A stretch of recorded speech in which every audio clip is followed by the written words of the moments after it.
And we're on. First things first, thanks for taking the time to join us. I know you're a busy man. How you doing? I'm all right, yeah. Busy is a good word, but yeah, very busy at the moment, but happy with it all. Busy in a good way. Busy in a good way, yeah, exactly that.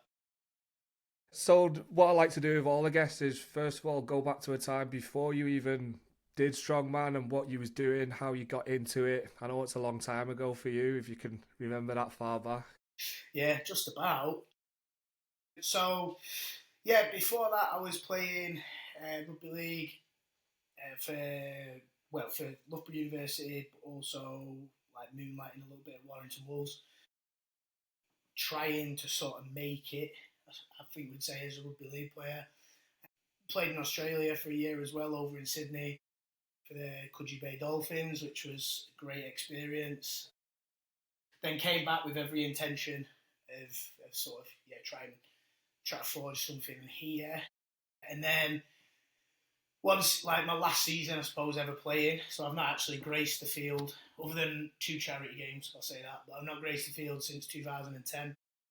So in my last season playing, I suffered like 8 concussions during the year. And then yeah, the doctor's advice was obviously you can't take any more knocks to the head, to be honest, mate, or it's going to be a tough life. So yeah, stopped playing like pretty much immediately. I tried a little bit of a comeback, but then yeah, I played one game and got rattled again, and I was just like, can't deal with this. I think my housemates at the time, we all played together, so there was three of us living together, and they said I was just sat on the couch and one of my eyes was just like moving on its own, and they were like, taking you to hospital, and they were like, you're done. I was a little bit lost actually, so that was in the April time of 2010. I was a little bit lost.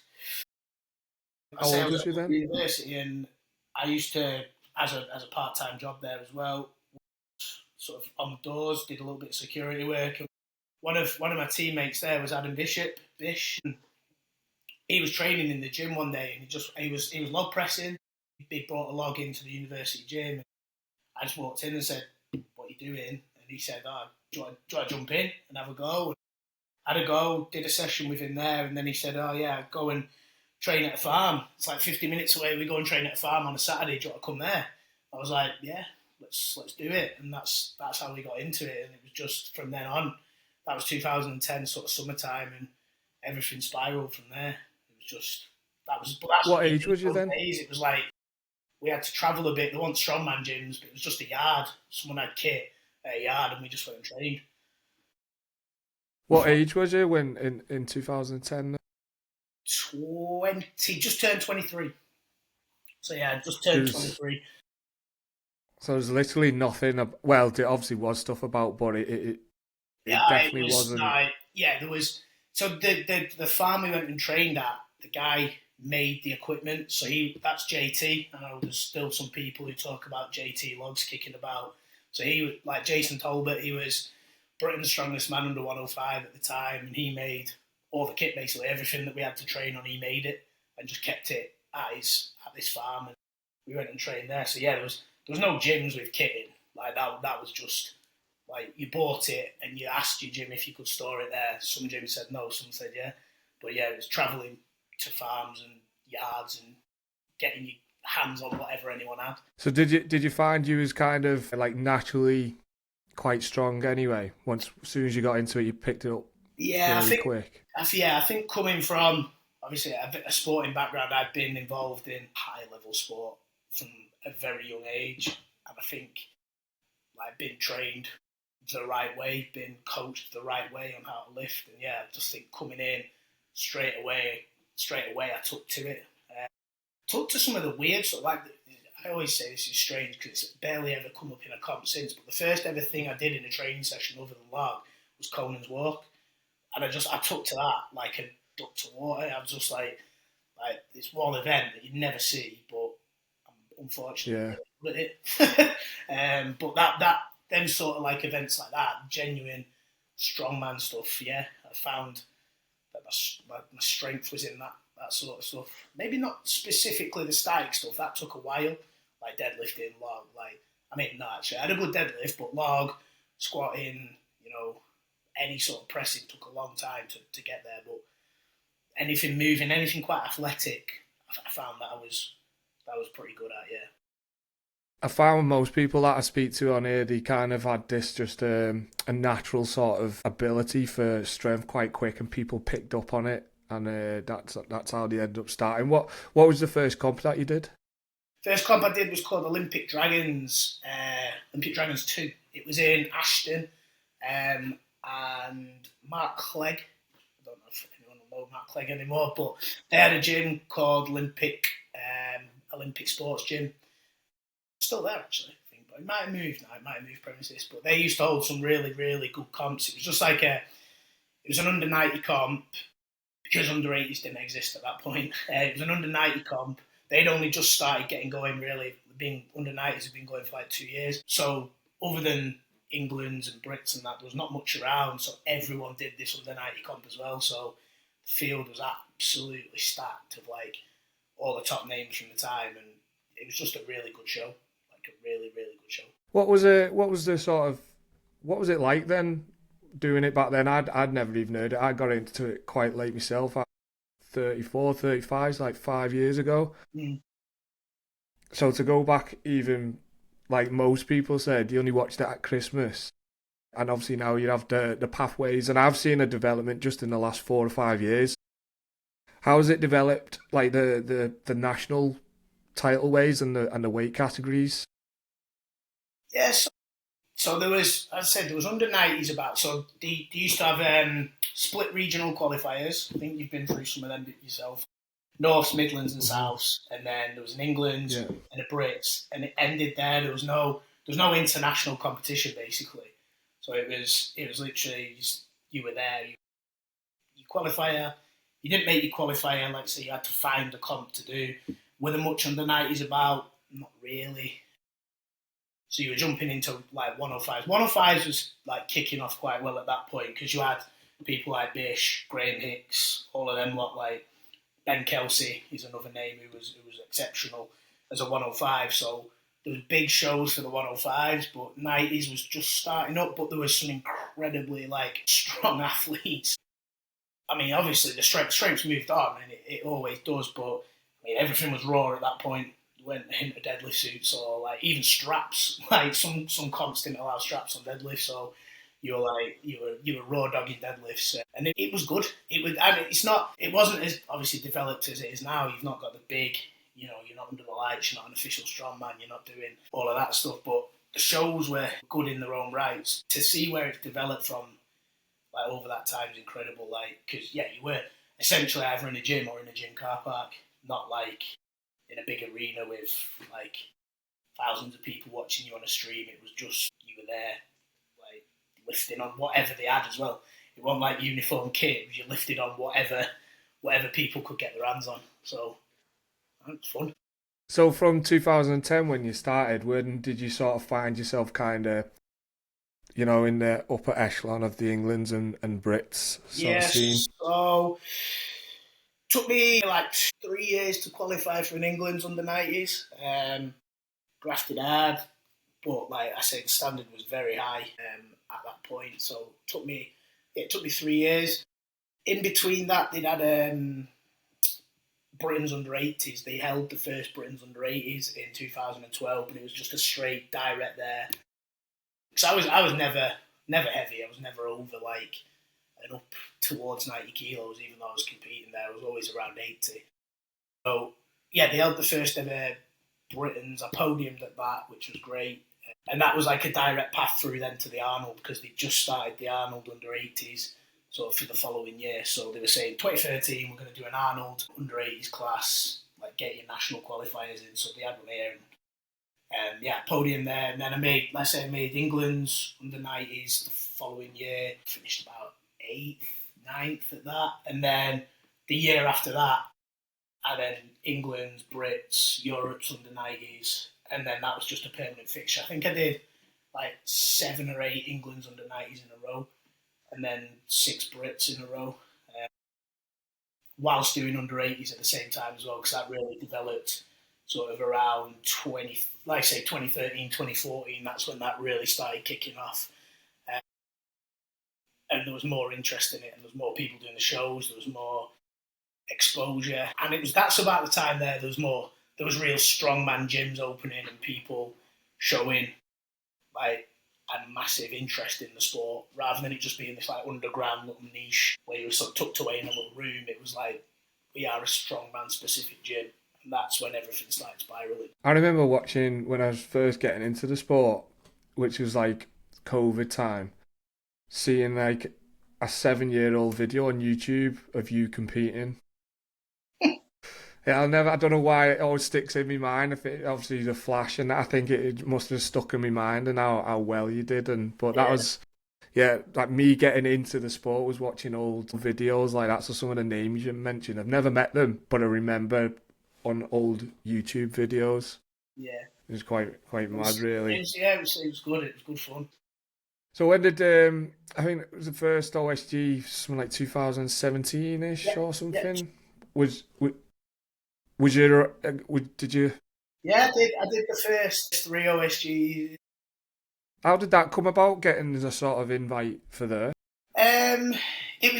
We'd been pushing for it for a while, like because as I said, Brits under 80 started in like 2012, and then we'd had a taste of it, and then we were like, we need like a true like world's strongest man style, and there'd been rumblings like talking to the right people, like we had like people because as I say, the community was really small at the start, so you didn't know like your Darren Sadlers and people like that to actually talk to, because you'd just seen them at other random comps. So we were like just pestering a little bit, and then they'd sort of kicked off official strongman, I think in like 2015, 2016 maybe is when they started pushing that, and then that's when it was like there was chatter, and they were like, well, we need a true world championships for like all the weight categories, the females. It can create a pathway for Giants Live. So that's when that came about, and then they were like, it was the online qualifier I think was bigger in 2017, but we had direct qualifying comps as well that were held here, like a British qualifier for OSG, and then I think there was a few American qualifiers and some Europeans. But yeah, it was just through pushing and showing that, you know, like showing numbers basically, and saying, look, the under 80 comps in the UK at that point were getting like 15, 20, 25 entries, and it was like, this could be pretty big. And then the under 90s and 105 scene was already established, so I think they knew they were going to get something out of OSG like at that point. And I think it was just finding someone like Lynn who hosts it, who had all the equipment, like all the like stuff like that. Cause as you know, it's an unbelievably big operation, and to have the ability to store that equipment and transport it, and then actually have it is massive. So I think when they found that, and it just, yeah, that's where the opportunity came from, and yeah, it's just that's grown and grown as well. From like, it's obviously going to take its time to become a massive thing, but from like the first one to now, it's like bigger and better every year. Yeah, I've watched them as well. When I was going out, I went back and watched as far as back as I could go to the sort of setup, and then when I was being there, it was like the changes were massive. Yeah. So thinking about like your mindset when you first started and that, I take it was like a bit more of a hobby, and that was the a point where you kind of shifted from just sort of being maybe not, do you know what I mean? Just sort of this is a hobby to going like now, if you think of some of the athletes now, it's like they're getting like, you know, it's everything to some people. That literally every decision in their life is based around comp. Was that the way of like you got with it, and was there sort of a shift between a hobby and it becoming serious, and a lot of decisions in your life was towards I think that it comp? was when that OSG pathway was opened up, and you got a taste of like, because it's obviously still not, it's not paid, is it? You can't make a living off it, but it was just a taste of the limelight, and actually being put under the spotlight, being given a little bit of like recognition for what you do. And then it was like, because yeah, you're right, it was a hobby, and it wasn't shouted about before then really anywhere, and you're just like, okay, like your mates knew about it, your family knew about it, and that was like it. But then when when you post it out on their page to like hundreds of thousands of people and you're getting a little bit of recognition, I think then you get a taste. Well, some people get a taste for it, they want more. Some people get a taste for it, don't like it. But I was certainly one of the people who got a taste for it and wanted more and more of it. So it was like then. It was from 2017 onwards. I think there was a definite switch. I actually I don't know if it came about because of that, but I was working in like London as a sales manager, sales director at that point as well. So, and I quit my job and just moved, stayed at home, started working in the gym, and then started coaching off the back of that. I'd done sports coaching and stuff through university, so I had qualifications, but I never followed through with them after that. Saw the bright lights and the money in London and chased that for a little bit, and then just decided I actually really enjoyed and wanted to pursue the strength side of things, the strongman side of things, rather than that. So yeah, as you say, a lot of people it takes over their lives. It literally changed mine 360 completely at that point. It was a hard couple of years after going from the change, but it's paid off, and it's made a very nice life for me now. It was at that point where I could see things starting to change in the sport and the weight classes, and it definitely is. It's going to take a few more years in terms of and a bit of investment from everyone, but I think it's really going to get there. It really is. Yeah, we'll touch on that a bit more. But what would you say was your hardest progression coming through the years? Where did you have a struggle, whether it be a physical one with events or a mental one? My biggest struggle will always be the biggest struggle, and that's Farmer's Walk. It's just my grip is. It's just an event that I tend to think sometimes now it's mental because I can do it in training over and over again, and then I get to a comp and it just my hand just spits out a handle. But that is the event that it just it'll never be up there at the standard of everything else. When I was really good, that my Farmers was still really bad.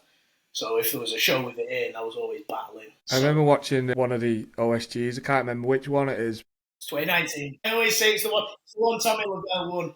And I always tell him, and we always have a joke about it. I say, if that was Yoke that year, I'd have won that by a landslide. Because I think my worst event placing was 3rd or 4th over the whole weekend, except Farmers, where I was 26th. So I said to him, if that was Yoke, I'd top 3. I have a similar one for 2023, that frame with the thin handles. I've never been able to watch my video back. It hurts me that much. But I kind of put a lot of it down to my refeed that I totally messed up. It was my first time going into 80s, and I think I watched something with you and Josh on, and you talked about that refeed, and I think it's another video on YouTube about your refeed that you'd messed up and swelled. I don't know if you want to tell a little bit about that. Yeah. So it is that. It's my refeed. What I'd gone for, I thought I need to get as much creatine into me so I can hold my water. So I think I had 25 grams of creatine on top of all the water that I was putting back into my body. So I obviously. How much had you had to lose in the first instance? This was 22, so 19 OSG. I don't know why I dropped the Farmers. 22 OSG was the one where I'd lost 12 kilos. I'd gone down from 92 to 80. Right. It's bigger than what I do. Yeah, it's not a good idea, trust me. That was the only time I've ever done that. And I thought coming in big and would be a good idea. It was a fucking terrible idea. But yeah, I'd come down from 92 and I thought I've been so dehydrated for so long. I'm going to have to put all this water back into me, so I want to hold it. And then it was awful, completely messed it up. And my body swelled. It wasn't just my hands, everything swelled. And I just got it totally, totally wrong. And I couldn't hold on to anything. There was Farmers in it that year as well, which I should have easily finished, to be honest, because the handles were really nice. But honestly, I could barely close my hand into a fist. And I just knew that was wrong instantly. Just got my creatine levels all totally wrong. Didn't need that much food, didn't need that much water on the refeed. I just panicked because I'd never come down from that high and I'd never experienced that before. I think I heard on you say that Did you have gammon or something like that Oh, beforehand fucking with the hell, that was salt or another something? one. So I got two wrong in a row after doing it. I've never missed weight. I'll always put that down. I've always made weight. I've never once missed. But yeah, that was another. That was Brits 21. And yeah, I fucked the frame up there as well because of my hand. Forgot about that one. Yeah, I was like, I need. This was before, so I was water loading 10, 11, 12 litres a day. And I was like, I need to eat protein, no carbs, like keep my fats relatively high. So I had a ham. Like, me and my missus had cooked a ham like the week before. So I was just eating ham, just constantly eating ham, thinking, yeah, I'm getting my protein in here. I'm doing this perfectly. And then I remember and I was only like 85 kilo at that point, so it should have been world's easiest like walk cut. I normally get rid of that in about 2 hours, just in the sauna. I remember getting in the sauna, I couldn't sweat. There was nothing. So I've been sat there in this like 80, 90-degree sauna for like 20 minutes, and there was no water coming off me. Like, and I mean, like I hadn't sweated. I was like, what the fuck is going on? And then I was like, oh my God, I've eaten this ham, it's full of salt. And my body's just gone and it absorbed like 20 odd litres of water and it's just not coming out. And then obviously when that happens, panic stations set in, cortisol levels rise, you hold the water still, you can't sweat. Oh yeah, that was murder that. But like I say, I never missed. Yeah, I just only done it the once, but that was at my first cut from 90 to 80, and it Yeah. just happened to be at OSG. I don't know why I thought that was the best time to do it, but the food is obviously very salty, very sugary, and didn't do enough research into that refeed. And I had literally easy 10 donuts, bagels, I had a pizza, I had a Subway, sugary cereal, and I thought coming in big again would be, and it was the frame.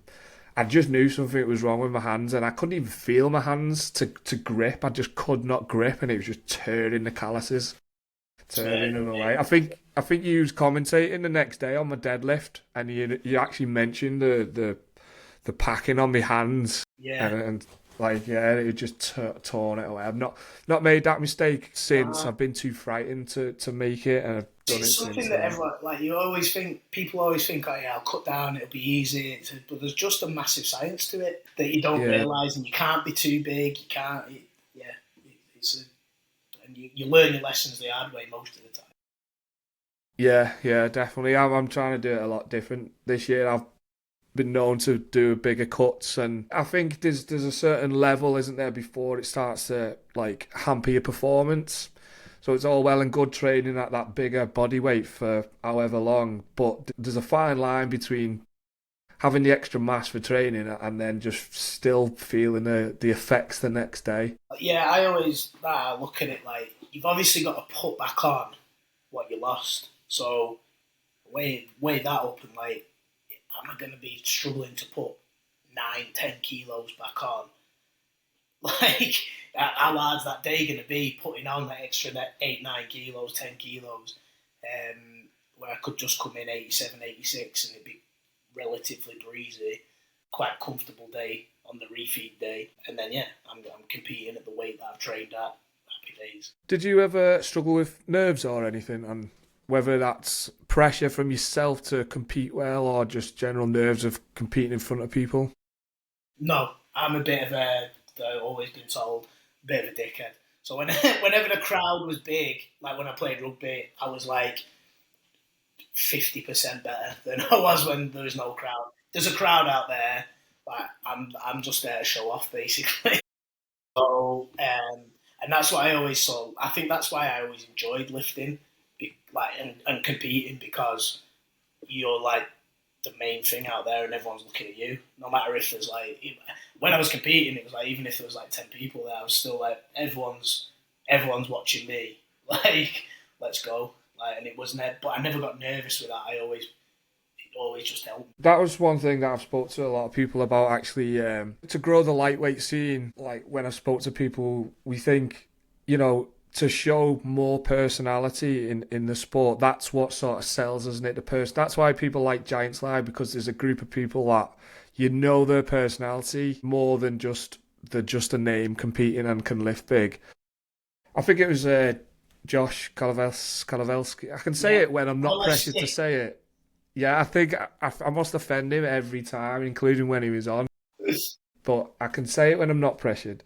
Josh, I was having a conversation with him, and after he finished the yoke this year, he you know he done a bit of a celebration, and I said, was it hard to sort of do that when you look up and it's not a big crowd? Would it be easier, and would you feel sort of better to do it if you looked up and it was a Giants live crowd? Because obviously we need more of that because it creates reels and moments, but it must be hard to do it when there's not, there's like 20, 30 people sat in front of you.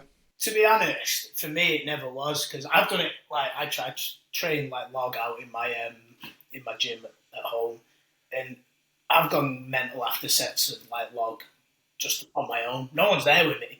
Like it's just me and my like and the music, and I just go mental, and like I think it's just that being in the moment, and I think yeah, when I yoked at Europe's in 2023, I put the yoke down and did a like cartwheel. It was half a cartwheel, like with like bent legs, but I was just like going mental and screaming at the camera and stuff. And, it's just like what I'm doing at the time. I never feel that it's hard to like show a bit of emotion after. And, like I say, it creates clips, it creates reels, Yeah. it gives exposure, and people like it. And that's what we need more, I think, to help Yeah, spread the sport. Do you know what I mean? But I think because we don't sort of get that exposure, it's hard to then do it when someone shoves a camera there, or you feel a yeah, bit daft doing it. It's tough, but it is something that I think we've got to start maybe doing a bit more of our personalities I and stuff agree. like that. Like you say, people come and watch personalities, and I think that's what we need. We need just people on seats, like coming to watch. Like it comes back to like probably comes back to the competitors. Like I think everyone needs to attend more shows because the more the competitors attend, the more you take just one mate with you or something on the day. That'll spiral it then. But at the moment, I don't think there's enough attendance from actual strong men and women at shows. I think that'll What? grow it. Why do you think that is at the minute? I don't know. Maybe time with it must just be something like that. So there's a show at the weekend, but you'll try to train, and I've got a training session on that day, and someone's competing. I think yeah, maybe it's time. I don't know. I really don't know, but I think just a little bit of investment from everyone and just more attendance at all these shows will go a long way to like growing them. Definitely. What would you say was your greatest achievement so far? Winning Europe's in 2019, um, by far. Broke world records and stuff with lifts, but yeah, winning Europe's and putting like that. Not just like winning that. The performance that I put on that day was probably one of the most, or is the most proud I've been. I think it was a 15-man field, 5 events, and I won by 15 points. Like just how like I remember the day, and I was just like I just felt it's the best I've ever felt like going into a show, the best I've ever felt on the day. Everything was just right, and I didn't feel like I won 4 out of 5 events, and I didn't feel on the one that I didn't win was the last event, so I know I didn't need to win it, and I think I just felt like whatever happens here, no one is going to beat me, like at anything. So that, and then I did take that into OSG because that was in the August, and then OSG was in the November. I'd say it was just the farmers. That's when I felt like I was the strongest and probably, apart from Regret, the best strongman in the world in the under-80s at that point.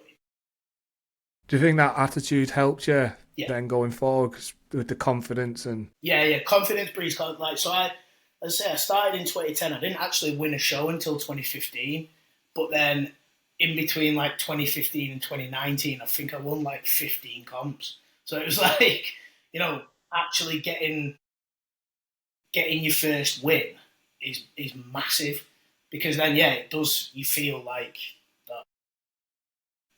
I enjoyed that. Let's do it again. But B, best. So let's keep that. That first comp was England's under 80s. So it's like I've won that, best in England. let's go Brits, let's win Brits, and then it just rolled and rolled and rolled from there.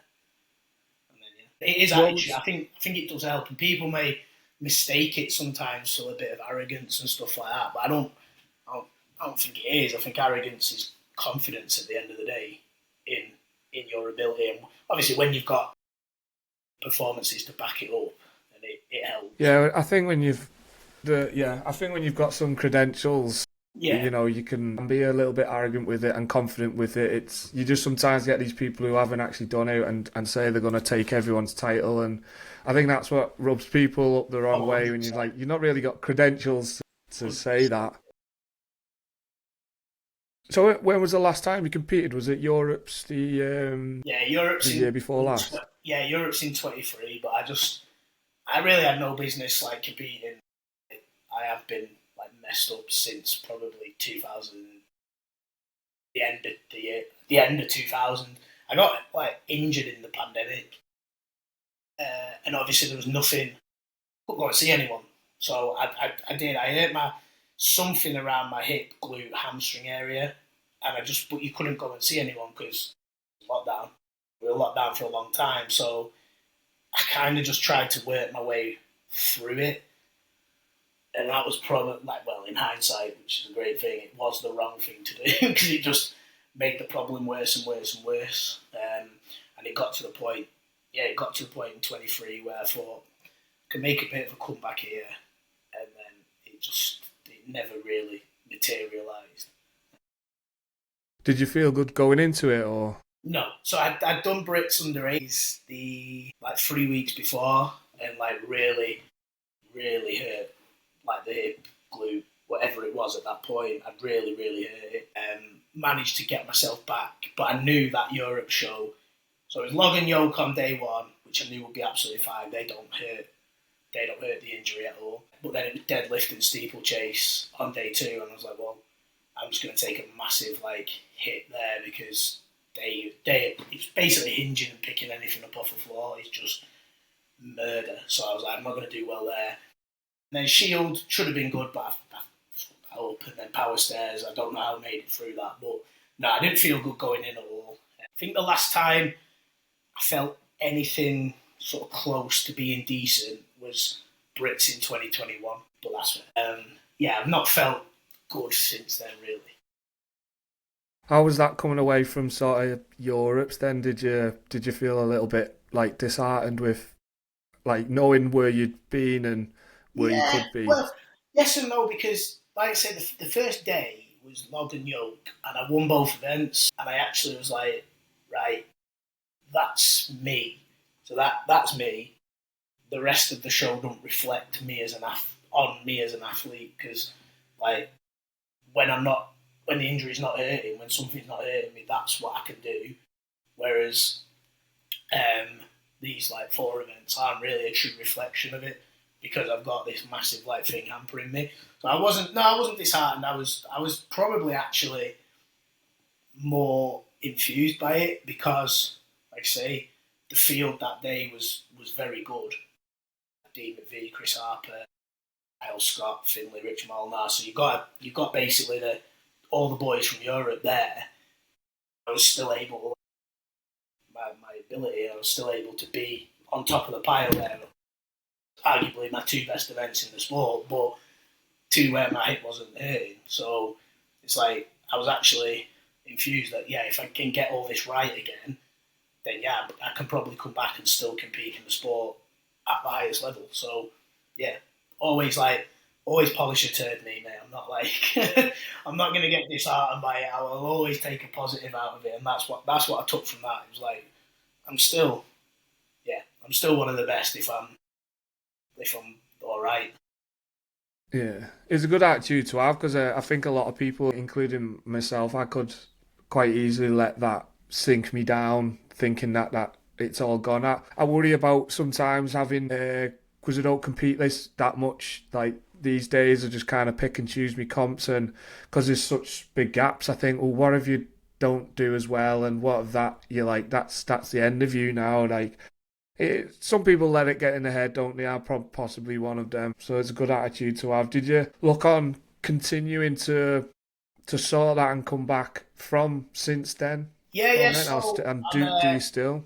yeah, I'm seeing a surgeon relatively soon about it. I just need basically hip resurfacing. I think is what they're going to go. I've just got bone on bone contact in my left hip, which is causing all the pain at the moment. In very short explanation, my femur is crashed into my pelvis, and it just needs resurfacing in there. A little cap putting on the top of my femur, and a little bit of artificial cartilage, and we'll be good to go again.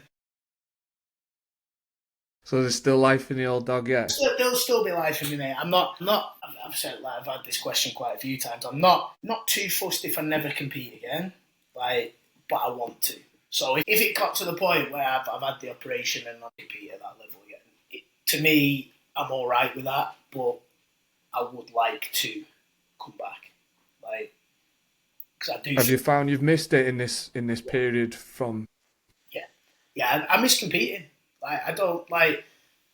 I love training, and I always will train, no matter what. I always have done from the age of 14. So I've always trained, in a gym, and lifted weights from the age of 14. So I'll never not do that. But I always like my training to have a purpose, and the purpose to me is competing. Whether it be, say, when I was 14, it was for rugby, and all the way up to 23, it was for rugby, and then it was for strongman. So I've always had a purpose. There's always been, just going to the gym has never been the end goal of the training. It's always had a purpose. So, yeah, I have missed it, and I really want to get back to it. Yeah, I'm kind of similar. After Europe's last year, I thought that I was ready to take a break and maybe even not compete at like the national ways and all that.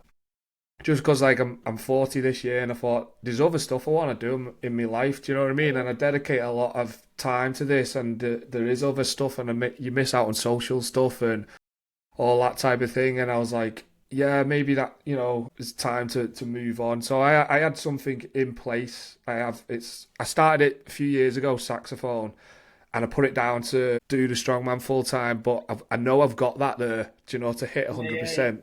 But anyway, I started going to the gym and doing like normal bro training, and after 2.5 months, I was bored shitless, and I was like, I am not ready to start competing yet. It's definitely not my time yet to stop. I'll do another year at least, and then reevaluate after that. I think once you get to you've earned the ability to do that as well. Just to like you said earlier, pick and choose what you do. You've earned the ability to do that, but also you've earned the ability to sort of finish when you want to finish. It's not. Yeah, that's the way I think about it. Like I say, it doesn't matter if I never compete again. I've earned the right to say, yeah, I was this. I've got titles. You can never take them away from me. But then I just want to do it. I want to. So that's the main thing. And there's no one pressuring me to do it. It's I just Yeah, want to do it. yeah. That's kind of that 2.5 months proved it to me that I want to as well. As I was all I could have just fizzled out and nobody had ever asked about me again. But I was like, God, I am not ready to go. But you know that coming back because of the standard now and the percentage that people go to be the best, like literally, it's everything, every decision, every drink of water, every mouthful of food, every hour of sleep. Everyone calculates everything, so it's only getting better, isn't it? And again, I remember you saying on one of the commentaries for OSG that bar 4 on the deadlift ladder for 2023 was the top bar Yeah, for yeah. so there's been like a 20 to yeah, like a 20-30 kilogram increase just in the last bar in the last what 5 I years. was talking about this with someone the other day actually, and I just said to them I think it's really good that because it then you got people like I say Rich Molnar who's a phenomenal puller and probably the reason why these bars are getting heavier. And then myself, I logged 155 4 years ago or whatever at 80 kilo. It's like, and Chris Harper now pushing those limits overhead again. It proves that can be done. Like Eddie Hall, for example, when he pulled 500, right, and he pulled 465 of his warm up, or 460 as his last warm up, and barely anyone had ever pulled that. But then you saw the move on from that. How many more people started pulling 1,000 pounds, 470, whatever, and it spirals, doesn't it? And people are like, actually, I can do that, and it just pushes the game on, and that's what it needs to like keep evolving, or else it just gets stuck in wood, and you'd just be doing the same weights every year. You just wonder how far can it go? Like, do you know what I mean? How far can the human push? Well, who knows? Because like obviously everyone saw Philip Zizicek win the under-90s last year. I coached Philip. I've had a lovely insight into that kid, and I say kid because he's a kid. Like he won it at 18. And he baffles me every day. Like with what he can actually lift. But I generally think, and again, loads of people ask me loads of questions. So I always say I speak to someone the other day. They asked me about him, and I said he's the first breed now of like kids that are getting into the sport, but they're choosing strongman as their main sport. So he walked into a strongman gym at 12 and started lifting as a strongman. Like rather than, I say, my history lifting to play a sport, he's gone in and went, I want to be a strongman, and then trained. So that's how he's capable of doing all this stuff, because his system's just been conditioned to it, but in the right way. He's gone in and started lifting a log at like 20 kilo log, and now every year just chipping. Yeah, well, you see a lot more teens now and a lot more teen comps and stuff like that, and there probably wasn't that in our generation. Like, that'd never be thought of. He's choosing like he said he did a little bit of judo, but then he wanted to be a strongman from the age of 12.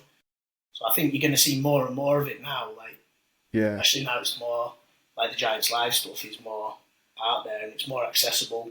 Going into a strongman gym, you can do it. Like, as long as it's taught the right way and these kids are brought up the right way, then there's gonna be some like freaks just throwing everything that you believe like out. 5 to 10 years, we're probably going to see a huge jump with all these kids coming through. I think so, definitely. Hey, you touched on MST there, so we'll talk a little bit about being one of the coaches under the MST brand. Do you want to tell us a little bit about what the service offers and between you, Shane, and the others? So Shane started MST in 2016. It started as a gym, modified strongman training is what it stands for. So it started as a gym where he ran classes actually for like in modified strongman training. So anyone could go down, anyone could get involved and start learning the sport through that. Started online coaching a little bit at the same time. I jumped on board with him in 2017 as a client, and all the way through, and then it was locked down again.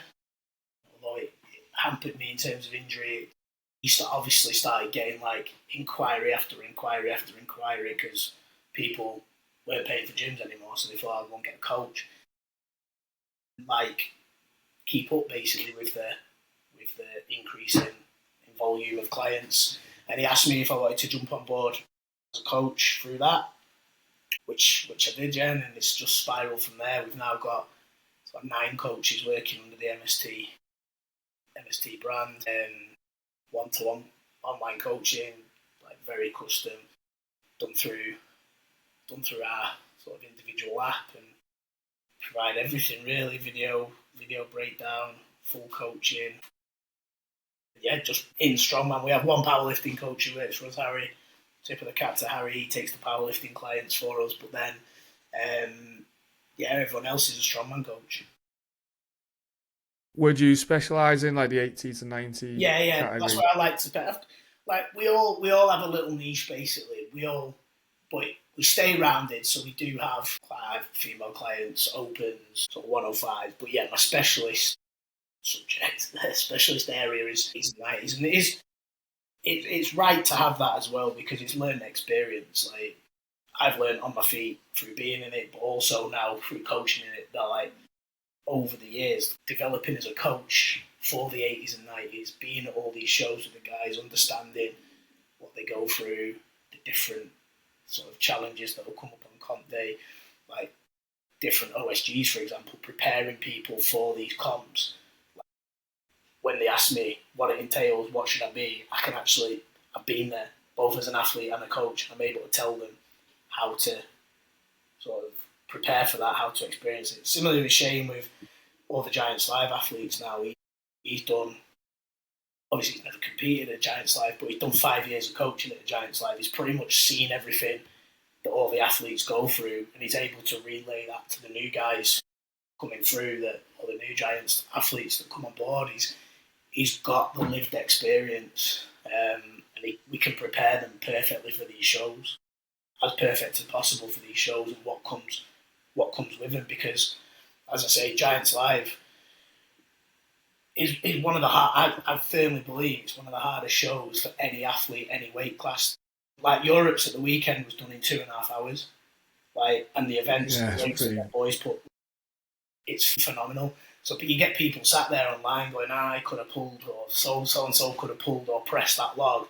I was like, yeah, but could you have done it 5 minutes after walking with a 200 kilo shield? So like, because that's basically the turnaround that they get on some of these events. They're coming off the floor, and like Shane stood there with a deadlift suit ready for them to step in it after like finishing an event. So these are the things like, but then I've lived an OSG where, as you know yourself, you've got like hours in between an event. Which is another sort of what I'm looking for, another challenge in itself, isn't it? To wait, how to deal with yourself in between them hours, like. Exactly that, yeah. And how prepared you need to be for the day, I think is more like at an OSG and as at a Giant. So we've got coaches that have lived all this experience, and yeah, specialist coaches in like 105 comps, these 120 comps now that are becoming bigger, which is great for the sport. Like 2 of our coaches are 120 kilo athletes, so they can help those boys specifically and understand. The only thing we need is a female coach. That's one thing we need to recruit more females. What do you see anything common coming through with the athletes that you take? Any sort of like common issues that you can see with the athletes coming through in the 80s, 90s? Issues? No, nothing that springs to mind. I think confidence for most. Like a lot of what we deal with is confidence. Like everyone's got the ability within them. It's confidence, and as I spoke about like earlier with me, it's everyone wants to win. That's probably a common issue. Everyone wants to win these days and win straight away. That'd be one of the things that I think is no one or very few people are prepared to put in a bit of a slog and like take the medicine, as I'd say, at shows, and not win, not do very well. But that's where you learn the most about you, and that's where you. So as I said, it took me 5 years to win a show, constantly turning up. But at every show that I did, I feel I improved and learned something to take into the next thing. But yeah, common theme these days is people want everything now. Whether that's society, I don't know. It's a very common thing that you see. I want to win this, I want to win that. And I'm just like, pump the brakes a minute, mate. Like, telling me you want to win something when there's like 30 people there. I've got a 1 in 30 shot of like achieving that. Like, performance goals should always be the first thing, and then. Do you think it's important for people to experience a bit of hardship in comps and maybe not get the result that they want? 100%. And you should never say that as a coach. You should never say, you need to have a shit show. Like, you need to have a shit show to experience. But no, I do honestly think some like you do have to have a shit show, and you do have to experience something that don't go your way in order to like improve and basically know what to do to rectify it the next time. Like, it's no good coming in winning everything, because the first time you do have a shit show, you ain't gonna understand or know what to do. Yeah, there's been a few times, in fact, even for this year's nationals, that I've seen some people that don't quite look ready to go to nationals, but they've maybe like won a novice comp and another one, and they're like, oh, I'm ready, and then they get to national comp and sort of don't do so well. And I always admire people who are like, yeah, I'm fine with that. I'll crack on and work harder. Admittedly, I would probably let my head go down on that, and I think it's something I'd struggle with. So I always kind of hope that people don't go away with that sort of attitude that they don't want to continue to compete because of this one comp. But do you think people sometimes rush in internationals and stuff like that because they want the exposure and stuff? As I said, I think that is probably the main problem with, like, everyone wants to win and everyone wants to be at the top straight away without, like, I think you do have to put the hard yards in, like, sometimes, and take a few setbacks, take a few knockbacks, because that's only going to help you improve. If you come in and start blitzing everything straight away, there's no incentive for you to get better. Yeah. I think it's really important. It's important to go to the national comp, because then that opens your eyes to like what it is and who is the best and where do you need to be. But don't, like, sometimes you see it plastered all over social media. I'm going to England. I'm going to win. It's like, are you? Like, really? Because you're not. But, like, and then you're like, how's this person going to react when they actually go get a fist in, and then don't realise, like, oh shit, are they going to take that well and make it improve, or are they going to chuck the toys out of the pram and be off with it? Yeah. So you coached a little bit before MST, didn't you? So, like, coming under him, have you changed your style of coaching since coming under MST?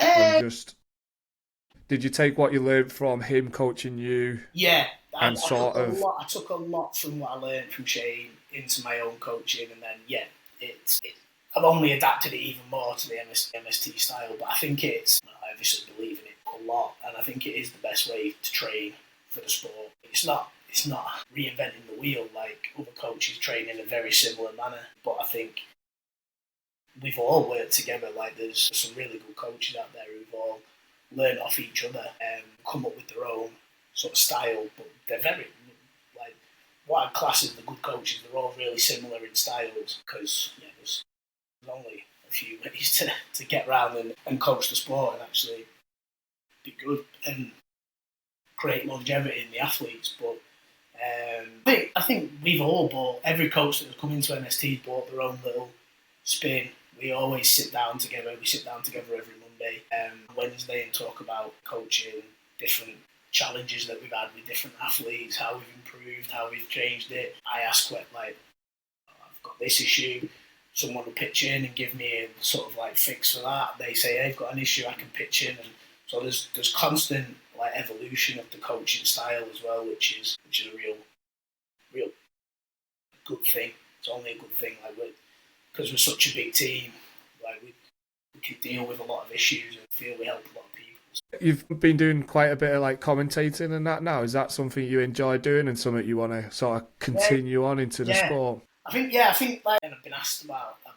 It's a way that I can stay involved, but I think also add a bit of value, because, again, I've constantly got feet on the ground, not just like as a competitor now, but as a coach. So I know, constantly looking. I know who the athletes are. I know who everyone is. I know credentials. I like to stay informed and involved with all that. And I think that adds to the commentary. It adds to the live stream when, like you say, it's not just a name on a screen and people are watching. If you can add a bit to that name as well, then it gets people more involved. Right? Like, I didn't know that about so-and-so. Like, if you just know a few little facts about them, then yeah. And it helps me stay involved in the sport as well, and at these big events, and I like being there. That's a feedback I've kind of seen, that a lot of people have praised your knowledge and stuff, and it's like if you ever listen to football or rugby commentary, they know a bit about facts and that player, and I think it makes it a lot more interesting, because it's building that personality again, which is what's going to sell the ticket. So it's building a personality for that person, I'll be people to look. I'll be at Brits weight classes, so hopefully, might add a bit more. 6 weeks time or so. Yeah. So I can hopefully add a bit to that as well. So, but yeah, I've enjoyed it, and like I say, it's just keeping myself involved. Yeah, it's something I kind of think I'd still like, if I did come away from the competing, I'd like to stay involved in some way. I don't know whether I'd be any good at the commentary, but this was kind of my little my little thing to help grow the sport for the lightweight, to give the lightweights an opportunity to sort of show their personality and give them a chance to tell their story and that. It's a little bit of a change of subject now, and the two questions I'll give you a little bit of time to think about. So the first one is the top three athletes that you've ever competed against. So I was gonna ask for like, so as I said, it was very early in the under 90s, and I want to put like a little bit of light on three of those boys um, that people might not even know the names anymore. The initial one was James Ward, so the Ward brothers, so Rob and James Ward. So people might know Rob Ward because he stayed around for a little bit, won the first OSG under 90s. James's brother was ahead of his time. It was, if James was at the show, everyone else was competing to come second because James was just miles ahead. And he then stopped in 2013 and everyone's like, yes, James was gone, like finally. Then Rob came in straight away, like twin brother. So we're like, fucking hell, like the Terminators, both of them, these two. But when I say James was ahead of his time, like 275, 280 was like the max deadlift for most of the 90s at that point. James was pulling 310, 320. So it was just that far ahead. Like his overhead, his log record stood for like nearly 10 years. He logged 167 in like 2010 as a 90 kilo athlete. Like, you know, that's only been beaten by, I think Victor hit 172.5 last weekend. So like 5.5 kilos on the log record that James set 15 years ago. It's like, something absolutely ridiculous, do you know what I mean? He was just ahead of his time. Then Rob, as I said, Rob came round. Like, people got closer to Rob in terms of competing against him, but he still won pretty much everything. And from that time, everyone's going to say I'm biased here, but Shane was phenomenal, like, as an athlete.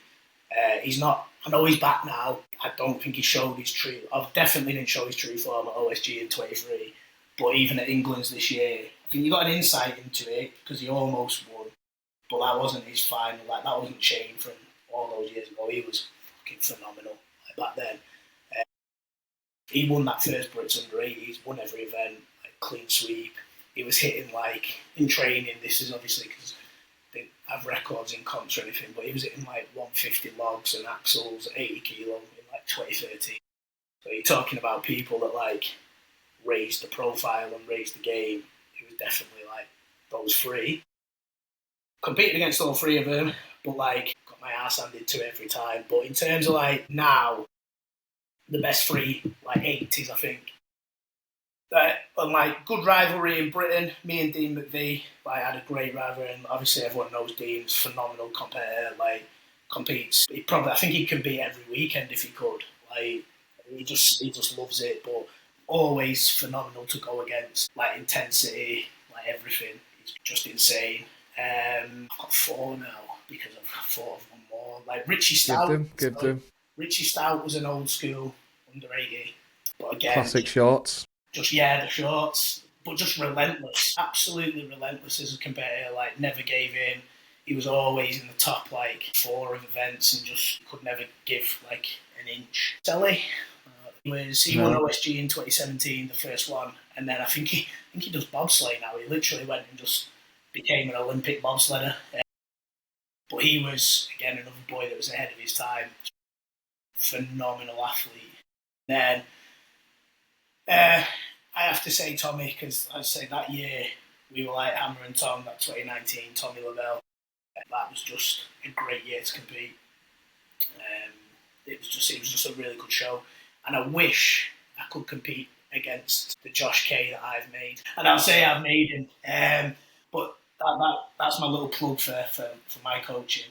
Josh came to me having never podiumed in international shows. He was always top 5, he was always there or thereabouts, and he wanted to hit the podium at internationals. We've now done 6, and we've podiumed all 6. So that's the Arnold, PSL, and OSG. So that's my little plug.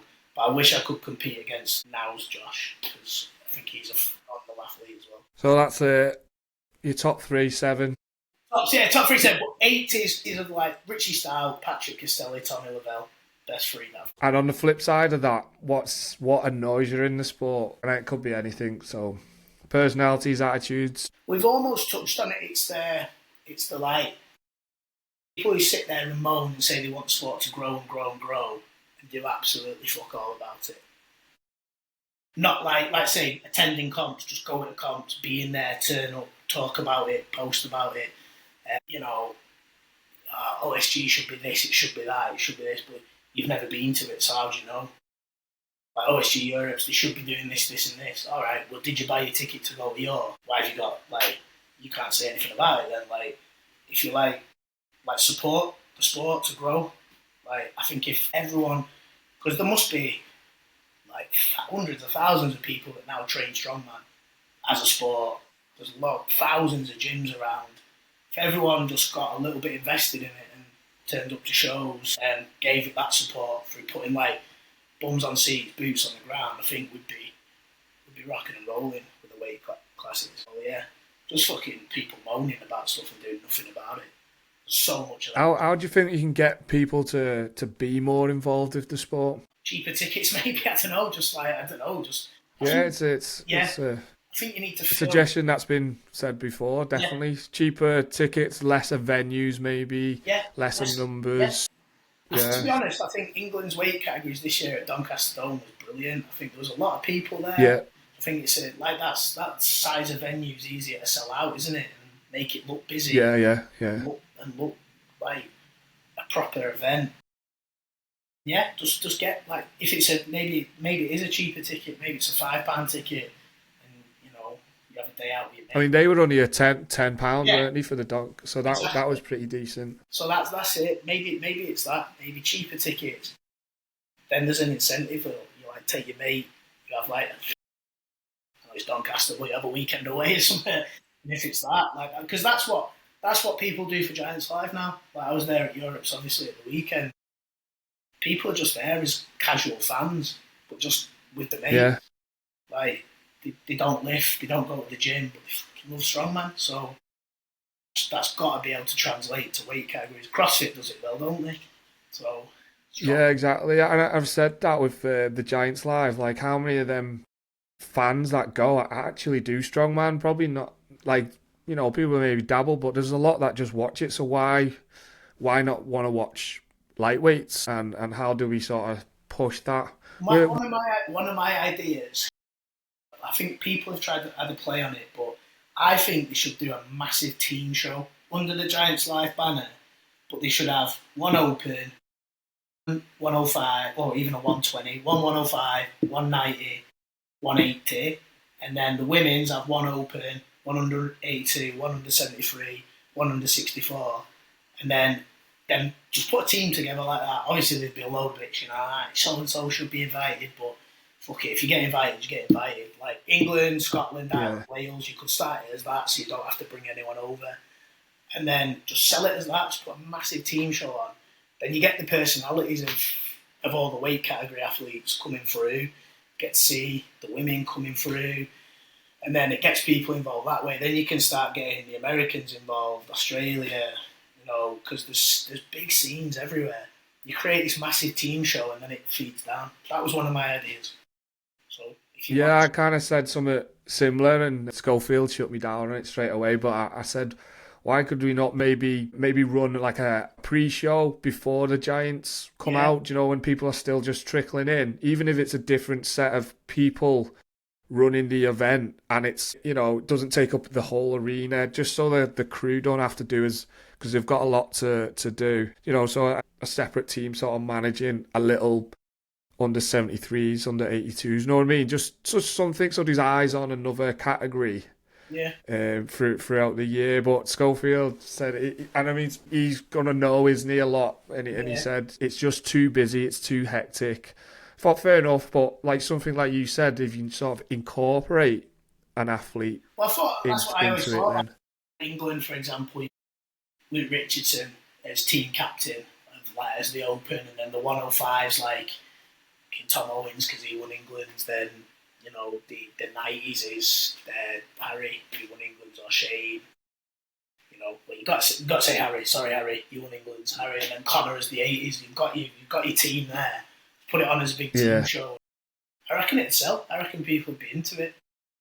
And it's an incentive to go and do the national pathway as well, and Exactly. invite Yeah. If you're like, yeah, you win to your come. national show, you get to go to a giant show and compete on that stage. I think it'd be amazing. And then you could say to the Open boys, get a little bit of like Instagram going, like chat like Luke Richardson, you're captain of England, Tom Stolman, you're captain of Scotland. Then you a little bit of head bashing together and create a bit of hype for it. I think it'd be class. Yeah, it's a good idea. Yeah, I hope someone listens to this now. Yeah. Where would you like to see the sport get to? Honestly, obviously not the CrossFit Games of last year because there's loads of controversy surrounding it. Obviously now, but that sort of level, I think Giants Live, I think, are doing a phenomenal job. Like the open scene, open strongman scene is the best it's ever been, and I think it's only going to grow. But I think with the weight classes, certainly, I'd like to see something like OSG turning something like the CrossFit Games, in terms of like a destination for fans to go watch and like plan their year around it. For example, I just think that'd be great, really, really good, and that'd incorporate the women's sport in then as well, because I think they've got untapped potential there to grow as well.